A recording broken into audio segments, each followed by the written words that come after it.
Good morning, guys. And quick two videos relating to very important issues that came up the last 2 days, 3 days actually.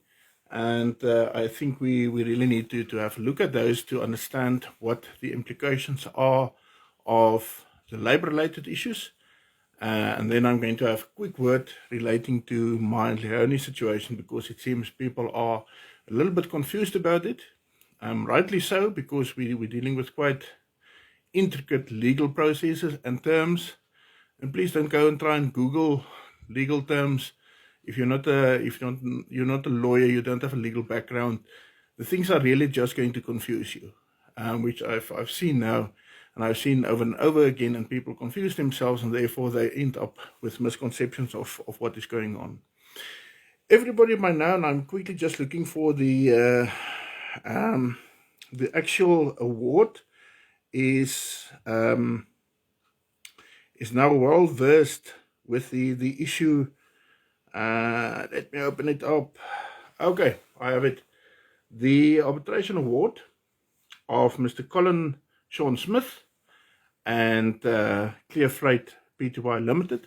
This was a case decided upon by the CCMA through arbitration. It was not settled, as most cases, by far the vast majority of cases, settled in relation to the COVID rules and people being dismissed unfairly and discriminated unfairly and suspended unfairly.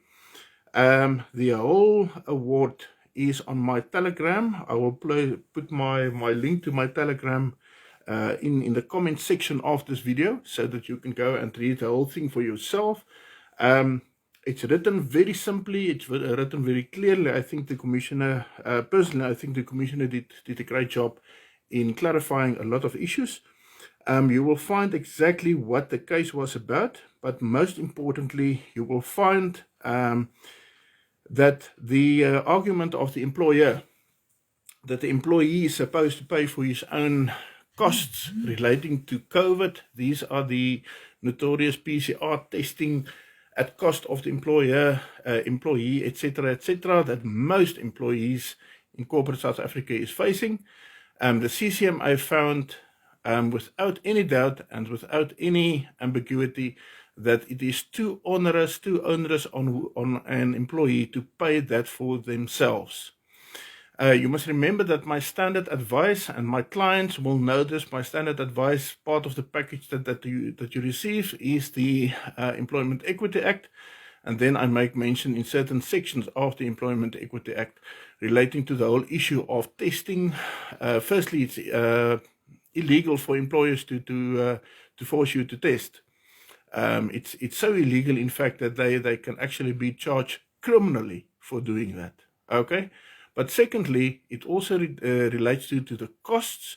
It speaks for itself in terms of the Occupational Health and Safety Act, that the cost of testing for your work can never be at the cost of the employee. If the employer insists on the cost or the testing of yourself, or going for any medical testing, medical investigation, whatever, anything relating to health, or in the mining industry we call it red carding,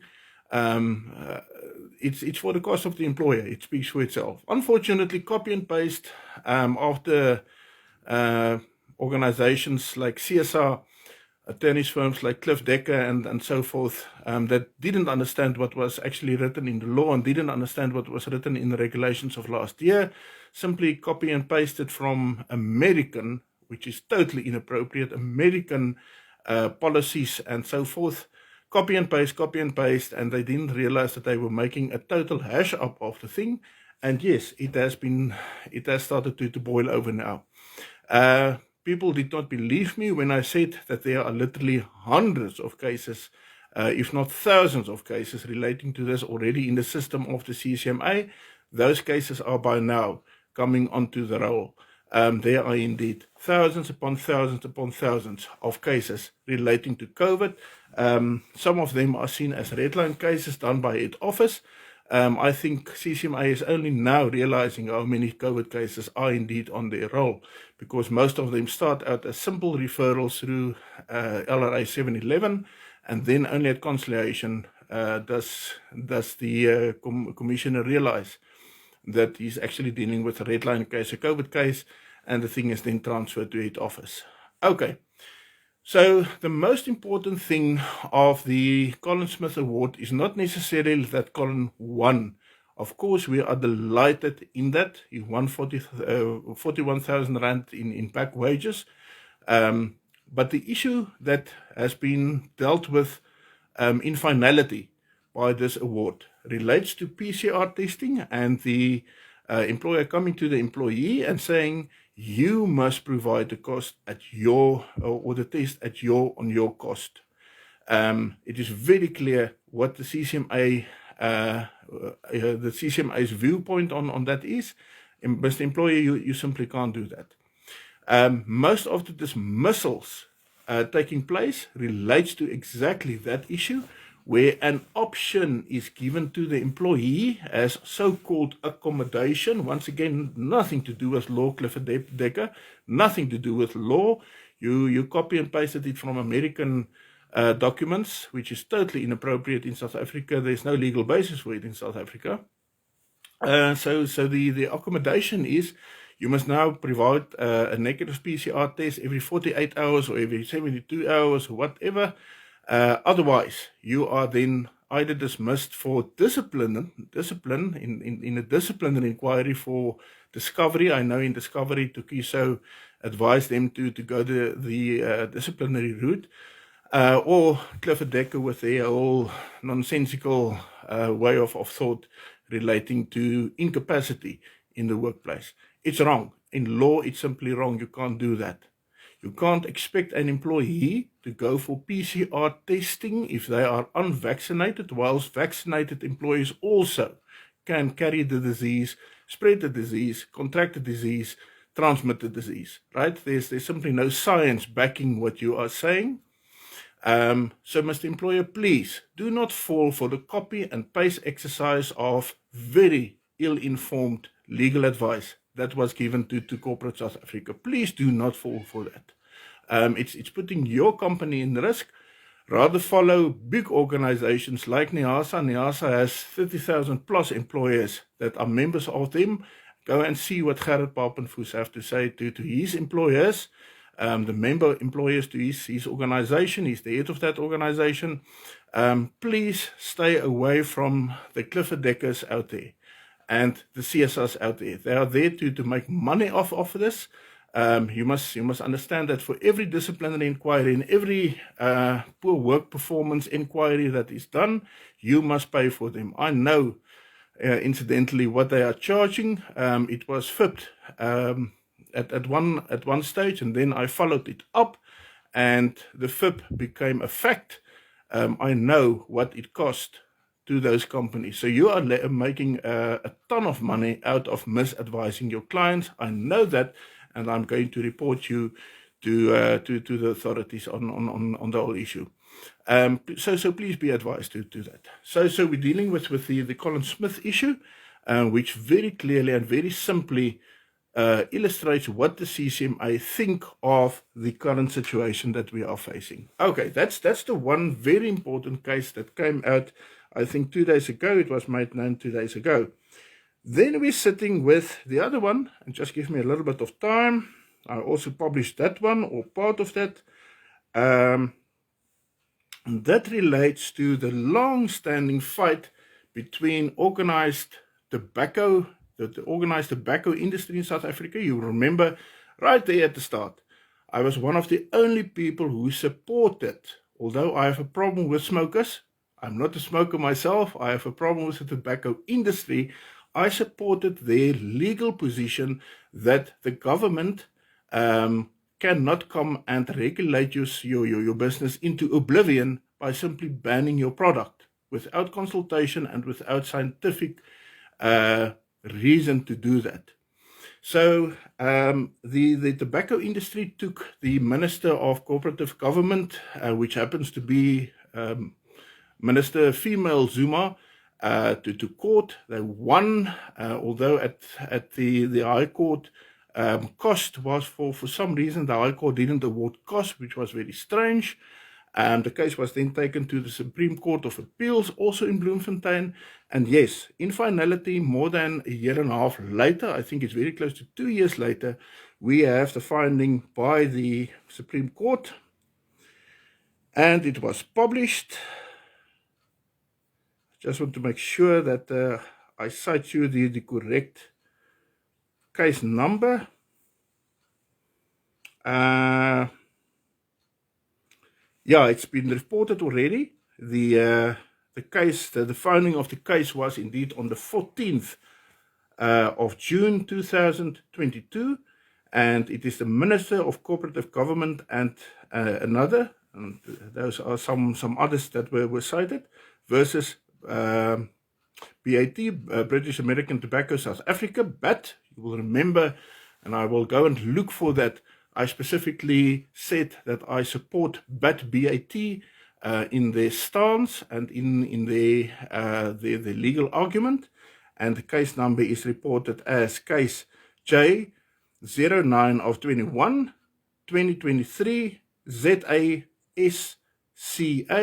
89. That's just simply indicating it was an appeals court case.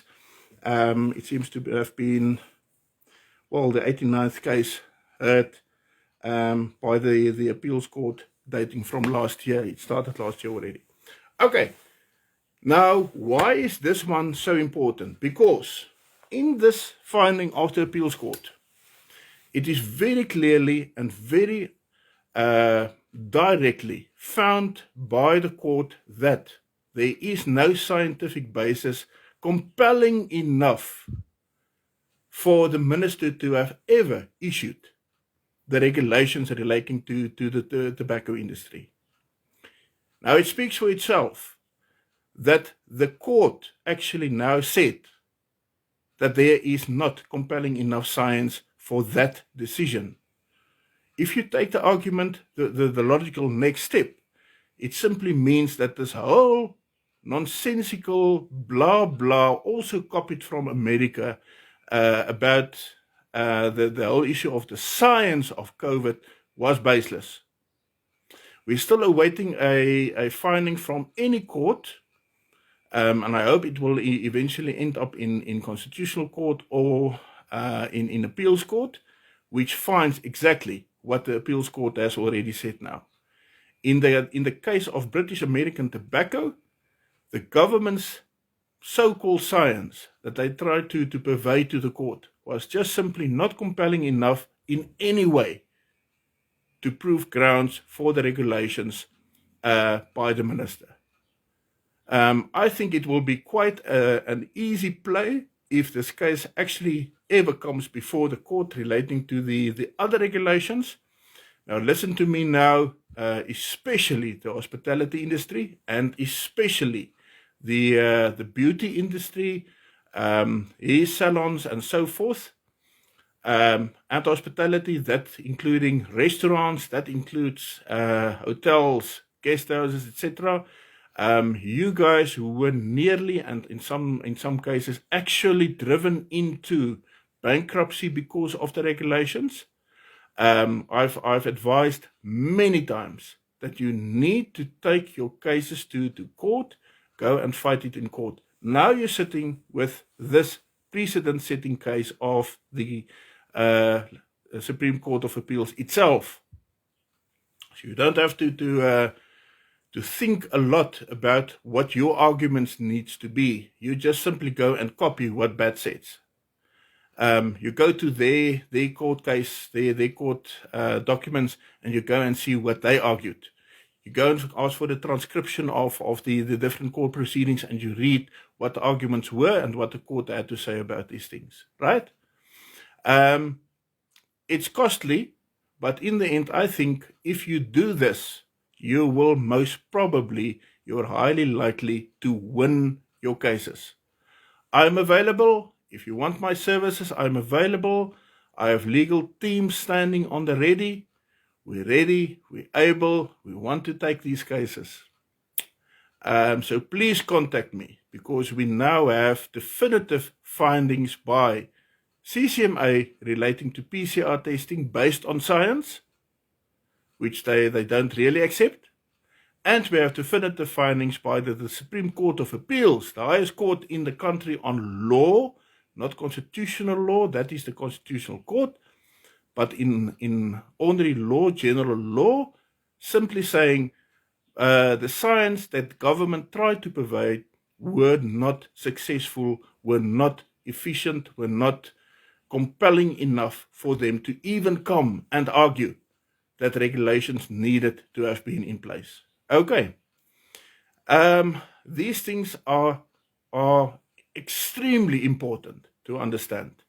You will not find a lot of discussion in mainstream media for the very simple reason it's against the narrative that was brought to you by mainstream media the past year and a half. Okay, you won't find it there, unfortunately. But it is a fact. It is legal facts by now.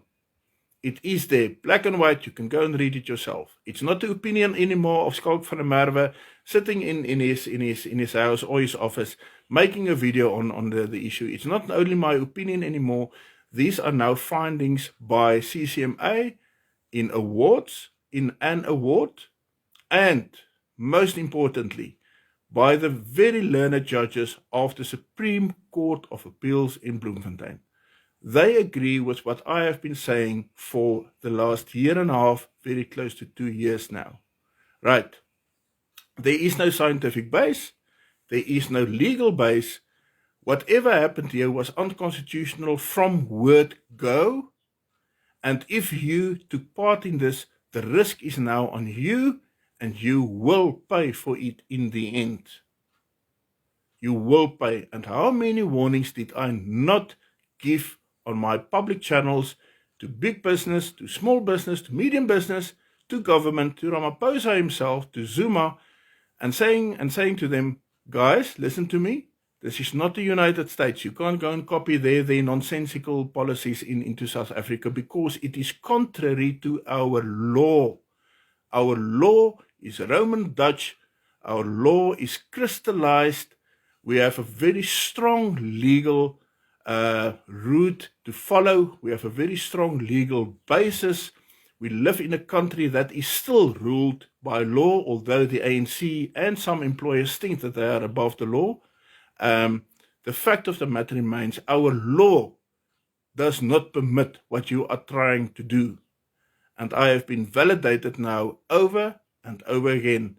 And the damn wall is breaking. The news coming out of the CCMA, and I can state this as a fact, and you will see it start to filter through, is on the labor front, employers are sitting with a huge problem if they bought into the nonsense of the CSRs of the world, of the Cliff Deckers of the world. I can name one or two other attorneys firms. I'm not going to, because they didn't pick a fight with me. These two chose to pick a fight with me, and therefore I will name and shame them. Okay. That's the long and the short of this. This is how the cookie is starting to crumble now. Okay. Those businesses trying to enforce COVID regulations now, i.e. Standard Bank, it's too late. Go and read the regulations of last year that has lapsed in the meantime. You were supposed to have done what you are trying to do now within a certain time frame and file your final policies with the Department of Labour within a certain time frame. You never did. So in other words, whatever you have now as a policy relating to COVID is illegal per se. Go and look up the big word. Haters, per se. We don't even have to take it further than just simply stating it as a fact. So please, stop with the nonsensical things that you are doing. Tokiso, being a very highly respected body of presiding officers, I don't know where the hell you decided that you're going to climb onto this bus. Maybe it's in relation to Cheadle, Helton struggling to speak Cheadle, that I took out in a video more than a year ago for the nonsense that he was telling corporate South Africa. Maybe it's in relation to what he was saying, but you remain wrong in law. and you're putting your client, i.e., for instance, Discovery, at risk. And that risk could finally, in the end, mean that at the next AGM, the directors of those companies are voted out because they took wrong advice and they put companies and thousands of employees at risk. We are now sitting with cases coming from court in finality to say, be very careful of what you did and what you are doing now, because the mills of justice are turning. They turn slowly, but they are turning. And therefore, we are sitting with the situation that we are sitting. Right. Okay, that relates to law. That relates to the Supreme Court of Appeals case in which the Minister of Cooperative Governments, Kokta, was taken to court by BAT, British American Tobacco, a case that they won in finality, and then also the award at CCMA of Smith against Clearfreight, that has not been reported yet, but I suppose will be seen as the guiding light in these cases in future. I have been validated. My position in law has been validated. You can't fight the law anymore. It's not Skalk's own opinion any longer. This is now crystallized in actual legal findings by forums, i.e. CCMA, and of course, the Supreme Court of Appeals. I was right, and you were wrong. And just face the music. You were warned, and you're going to carry the consequences of your wrongdoings. As simple as that. Have a nice day, folks. Next video coming up is just going to be a very short discussion relating to Maya and Leonie's case. We've been asked specifically by our legal team not to divulge too much at this point in time. There's a specific reason why, which is a positive reason. You will see a smile on my face when I speak about these things. But the long and the short is, there's one or two things that people are being confused on. Because even now, at this very late stage, my enemies are still trying to purvey this message to you that I'm somehow now this tremendous criminal, and I'm losing court battles left, right, and center, and I'm a fraudster, and I don't know what else they want to thumbsuck, which is absolute nonsense. But yes, that is coming up in the next video. Thank you.